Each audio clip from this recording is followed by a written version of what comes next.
It's summer 1928. Manhattan streets gleam under the sun like polished marble. Champagne flows through private lounges on Wall Street. Newspaper boys are shouting headlines of record highs, unstoppable growth, a new economic era of prosperity. Politicians call it the Roaring Twenties. Financiers name it the new economy. And the average American genuinely believes the country had discovered a formula for permanent wealth. The stock market is soaring. Factories are booming. People are buying automobiles, radios, refrigerators, often with borrowed money. It looks like the future has finally arrived early. But behind the glamour, behind those booming city lights, something terrifying is happening. A silent storm is forming, and almost no one sees it coming. And even those who do, they don't dare speak. Welcome to the most catastrophic financial failure in American history, the Great Depression. In this video, you are not just going to hear what happened. You're going to live it, feel it, and understand why it was inevitable. Because what if everything that unfolded wasn't just a sudden crash? What if the seeds were planted years earlier, buried deep inside the same prosperity Americans were celebrating? Because here's the uncomfortable truth. The very systems designed to create wealth were quietly engineering destruction. By the end of this documentary, you'll see chilling parallels between 1929 and today. Economic bubbles, rising debt, central bank policies, global trade wars, wealth inequality, even geopolitical tensions. And the scariest part? Many economists argue we can't avoid repeating history, which is exactly why you must watch till the end. Because only those who understand how collapses happen survive them. Before we dive in, hit that subscribe button right now, especially if you're new to Blood and Fortune. We're bringing you deep dives into financial history they never taught us in school, the truth behind the power structures shaping our past and future. If this already has your attention, smash the like button and tell me in the comments. Did you know the Great Depression was actually predicted by a few insiders years before it even started? Most don't, but now you will. The story begins not in 1929, but in 1918. World War I ends. Europe is in ruins. America emerges as the world's economic savior and creditor. Banks pump out loans, companies ramp up production, and the US dollar rises to global dominance. Capitalism seems invincible, and that's exactly where the mistake begins. People begin believing that growth is linear, that the modern financial system has evolved beyond recessions, that the boom would never end. So, ordinary citizens, teachers, barbers, clerks, begin investing in the stock market like professionals. Brokers introduce margin trading, meaning you could buy $100 worth of stock with just $10 cash. The rest? Borrowed. Debt is now fueling the market. Stocks soar. Between 1920 and 1929, the Dow Jones skyrockets by over 600%. Imagine that. Average Americans becoming millionaires overnight. Factory workers driving Cadillacs. Housewives trading stocks during tea sessions. Newspapers romanticize Wall Street like Hollywood. And when President Calvin Coolidge famously said, "The business of America is business," people believed him. But what people don't realize is this. Every boom contains its own bust. Every financial bubble, when fueled by speculation and debt, is mathematically destined to collapse. Not because of bad luck, but because in the end, numbers must reconcile with reality. Here's what they didn't tell you. The richest 1% controlled nearly 40% of all wealth in America. 70% of families had no savings at all. 50% of Americans were living below subsistence levels, buying on credit. Farms were drowning in debt as crop prices plummeted. Banks were lending recklessly with almost no regulation. Behind the golden age of prosperity was a nation building its future on borrowed money, temporary demand, and unsustainable optimism. In 1928, one economist, Roger Babson, gave a chilling warning.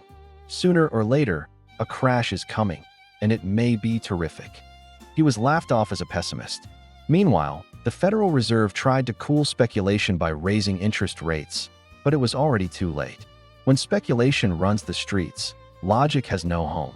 The stock market, in essence, became a grand illusion of wealth, no longer based on corporate performance, only on belief. And what happens when belief fades?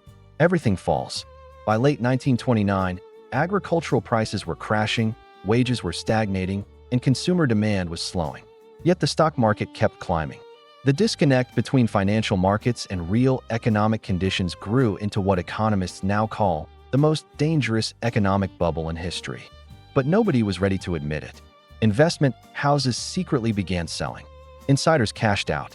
But the average American? They kept buying. Because Wall Street didn't sell the truth, it sold the dream. Until October 24th, 1929. Black Thursday. Nearly 13 million shares traded hands in a panic. Markets plunged. Fortunes evaporated. Rich men jumped from office windows. Families lost their life savings in a single morning. Banks began to fail. And trust, once the invisible glue of the economy, collapsed entirely. The Great Depression had begun. And here's the twist. What if the crash wasn't an isolated event? What if it was simply the result of years of unchecked greed, poor policy, debt accumulation, and the belief that prosperity could outrun consequence? Because what built the Roaring '20s destroyed the 1930s. And what if it's happening again? Stick with me. Did you think the 1929 stock market crash was the end of the story? No, that was just the spark. What followed wasn't just an economic downer. It was a complete systemic failure that infected everything. Banks, factories, farms, governments, and even our cultural identity. This wasn't just a fire, it was an inferno. And by the end of this video, you'll see how the Great Depression wasn't just a crisis. It was a global transformation that completely reshaped civilization. Let's start with a fundamental truth. When trust dies, economies die. In October 1929, the stock market crashed. But the real danger wasn't the falling prices. It was the collapse of confidence. Because the foundation of capitalism isn't gold or currency, it's belief. When investors saw prices free-falling, they panicked. Banks, which had loaned out huge sums for speculation, started to fail. Back then, there was no FDIC insurance. If your bank went under, your money was gone. Forever. Imagine waking up a millionaire and going to bed with nothing. Between 1930 and 1933, a staggering 9,000 banks failed. Entire communities lost their life savings in a matter of weeks. The dominoes fell fast. Factories closed. Companies slashed salaries if they didn't fire their workers outright. By 1933, 1 in every 4 Americans was unemployed. In some cities, that number hit 50%. Men who once wore fine suits to their offices now stood in bread lines, holding tin cups, waiting for a bowl of soup. Children were pulled from school because their families couldn't even afford pencils. Thousands of teenagers, desperate for work, began riding freight trains across the country on dangerous routes. Shantytowns made of scrap metal and wood popped up everywhere. They were called Hoovervilles, named after President Herbert Hoover, because the people felt he had failed them. But this economic collapse wasn't just an American story. It was about to go global. As the saying goes, when America sneezed, the world caught pneumonia. After World War I, Europe owed billions of dollars in debt to the United States. These nations were counting on American loans to rebuild their economies. But when U.S. banks collapsed, that credit froze globally. Suddenly, Europe's financial lifeline was cut. In a desperate attempt to protect their own industries, countries started raising tariffs. The U.S. passed the Smoot-Hawley Tariff Act in 1930, pushing import taxes to historic highs. Other nations retaliated immediately. Global trade didn't just slow down, it collapsed, falling by 67% in just 4 years. Europe was thrown into financial paralysis. Germany, already crippled by hyperinflation from war reparations, descended into chaos. Extreme political parties preyed on the public's suffering and anger. And in 1933, Adolf Hitler rose to power. So, did the Great Depression help set the stage for World War II? Absolutely. Think about the chain reaction. Economic despair leads to political radicalization. Radicalization fuels aggressive nationalism. Nationalism breeds conflict. And conflict explodes into war. One single economic collapse reshaped geopolitics, culture, and the entire trajectory of the 20th century. But there's a side to this story that's often forgotten: the psychological disaster. Most people talk about the unemployment numbers or financial losses, but few mention the emotional collapse. The Depression didn't just break banks, it broke people. Men who had always been providers for their families were consumed by shame and feelings of worthlessness. The suicide rate spiked by 23%. Families delayed having children for years, and birth rates hit record lows. People stopped spending, stopped dreaming, and in many homes, even stopped playing music. The rhythm of life slowed to something cold, mechanical, and hopeless. Yet, out of this darkness came powerful art. Photographers like Dorothea Lange captured the suffering in images that still haunt us today, like her famous Migrant Mother. Musicians turned to blues and jazz to express their pain. Writers like John Steinbeck gave a voice to the voiceless in novels like The Grapes of Wrath, exposing the inhumanity of poverty. This wasn't just an economic event. It was a cultural reset that forced society to look at itself in the mirror. Now listen closely, because this might be the most shocking part. The crash alone didn't cause the Depression to be so devastating. It was the policies that followed. President Hoover was a firm believer in rugged individualism. He thought the government should not interfere with the economy, that market forces would eventually self-correct. They didn't. The more the economy declined, the more Hoover stuck to his principles, refusing to provide direct federal relief or create large-scale employment programs. He feared that aiding the people would weaken their character. As a result, conditions worsened dramatically. By the time he left office in 1932, the economy had shrunk by nearly 30%, industrial production had dropped by 50%, and average incomes had fallen by over 40%. It wasn't until Franklin D. Roosevelt's New Deal in 1933 that things finally started to shift. For the first time, the government intervened directly. It created jobs through massive national projects, regulated the banks, and restored confidence with FDR's famous words, "The only thing we have to fear is fear itself." But even the New Deal wasn't a silver bullet.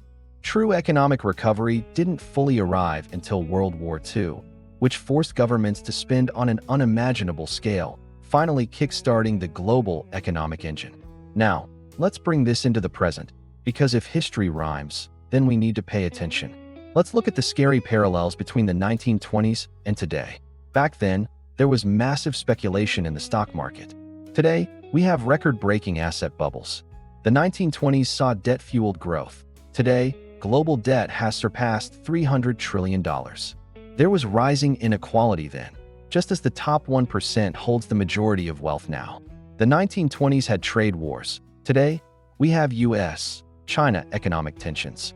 Both eras saw a weak consumer foundation, with wages stagnating against the rising cost of living. The 1920s had its new era optimism.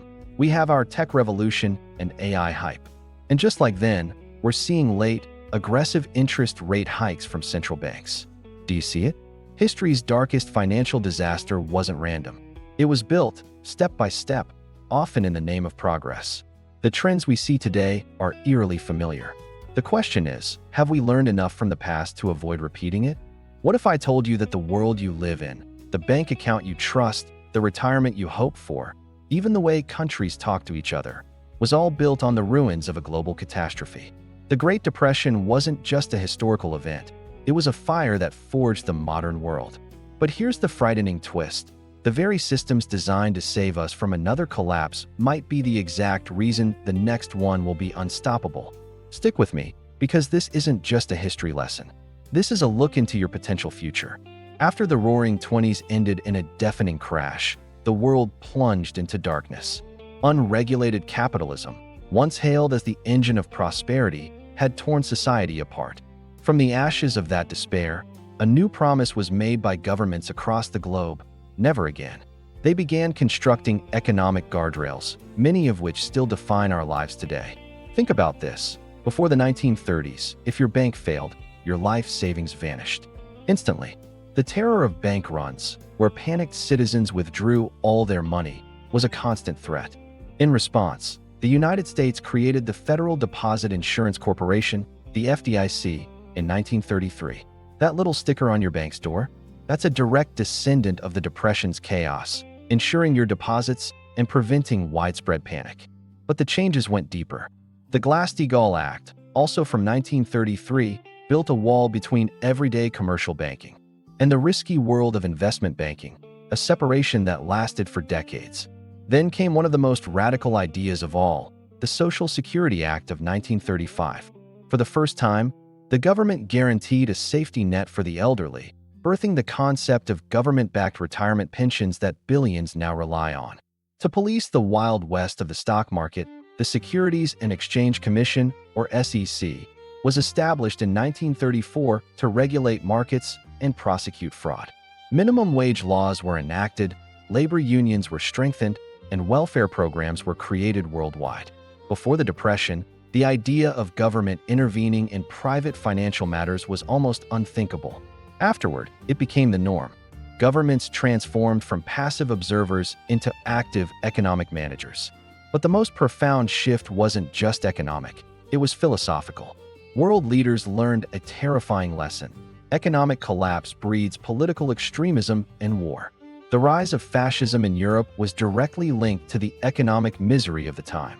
This fear, this desperate need for global stability, laid the groundwork for the Bretton Woods Agreement in 1944. This monumental conference established the International Monetary Fund and the World Bank, institutions designed to foster global economic cooperation and prevent the kind of beggar-thy-neighbor policies that worsened the Depression. It also cemented the US dollar as the world's primary reserve currency, a reality that still shapes global finance. This era also saw the rise of a new economic theory championed by John Maynard Keynes. His idea, now known as Keynesian economics, was revolutionary. During economic downturns, it is the government's duty to step in and stimulate demand through spending, even if it means going into debt. So, to put it simply, the modern world economy we all participate in, from insured bank accounts to global trade agreements, is a direct child of the Great Depression. The disaster reshaped our world. But here's a shocking and uncomfortable truth. The Great Depression didn't truly end because of these new policies. It ended because of World War II. The sheer scale of global conflict forced governments to spend on a level they would never have dreamed of in peacetime. The United States government, for example, poured over $300 billion into the war effort. In today's money, that's more than $5 trillion. Factories that had been silent for a decade roared back to life, churning out planes, tanks, and ships. Unemployment, which had peaked at a devastating 25%, plummeted to below 2%. Millions of women entered the workforce, forever changing the social fabric. The urgency of war spurred incredible technological innovation. War, in all its tragedy, was the brutal economic engine that finally, definitively, pulled the world out of the Great Depression. It was the ultimate government stimulus package. This raises a disturbing question. Do major crises require equally major, catastrophic shocks to be resolved? If the answer is yes, what will be the next global catalyst? Will it be another war? A global debt collapse? The mass disruption of artificial intelligence? Or something else entirely? Something we can't even foresee? This brings us to the great paradox of our time. The very systems born from the Depression to prevent collapse may now be our greatest vulnerability. The safeguards of the 20th century are showing signs of stress in the 21st. Let's compare the world then versus the world now. In the 1930s, government debt was relatively low. Today, global debt is over $307 trillion, a figure so vast it's hard to comprehend. Back then, the global financial system was limited and slow. Today, it's a hyper-connected, instantaneous digital web where a crisis in one corner of the world can trigger a global contagion in minutes. The Great Depression was largely a collapse caused by a lack of intervention. The next collapse could be a collapse caused by our overdependence on that very intervention. The economy of the 1930s was physical, based on farms and factories. Today's economy is digital, algorithmic, driven by AI, and subject to extreme volatility. The population back then was young. Today, many developed nations are facing an aging demographic crisis, straining social safety nets like pensions and healthcare. The danger then was a local bank failure sparking a regional panic. The danger now is a single hedge fund, a crypto exchange, or a sovereign debt crisis triggering an instantaneous global meltdown. What happens when the next crash spreads faster than governments can possibly react? What if the crisis isn't purely financial but systemic? A simultaneous breakdown of our energy grids, supply chains, and cyber infrastructure. The leaders of the 1930s were forced to reinvent the world because they had no other choice. Their systems had utterly failed.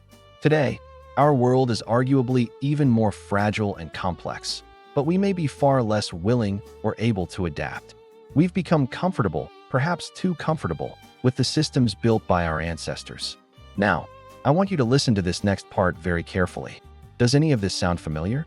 Technology stocks with astronomical valuations, reminiscent of the radio stocks of 1929. Massive, debt-fueled speculation in everything from real estate to cryptocurrencies. A central bank aggressively raising interest rates to combat inflation, mirroring the policy moves of 1928 and 1929 that pricked the bubble. Rising global trade tensions and tariffs, echoing the protectionism that worsened the original crisis. Escalating geopolitical conflicts across the globe. An unemployment rate that might be artificially low, masking a massive, underemployed workforce in the gig economy. And looming over it all, the rapid acceleration of artificial intelligence, a force poised to disrupt industries and eliminate jobs faster than we can reinvent new ones. History doesn't repeat itself, but it often rhymes. The Great Depression wasn't just an economic event. It was a brutal correction of human arrogance and financial hubris. It was a lesson, written in the ink of human suffering. The patterns are whispering to us from the past. The question is, are we listening? Will we heed the warning signs this time? Or are we destined to repeat the mistakes of the past on a much grander, more interconnected, and more devastating scale? If you've watched this far, you're not just consuming another history video. You are studying what may be the most important economic warning signal of our lifetime. If you see the patterns, comment below. I see the patterns. Like this video if you believe financial crisis history is something that should be taught in every school. And make sure you subscribe, because in our next video, we're going to reveal how modern markets are specifically wired for collapse, and more importantly, who stands to profit from the chaos. Thanks for watching.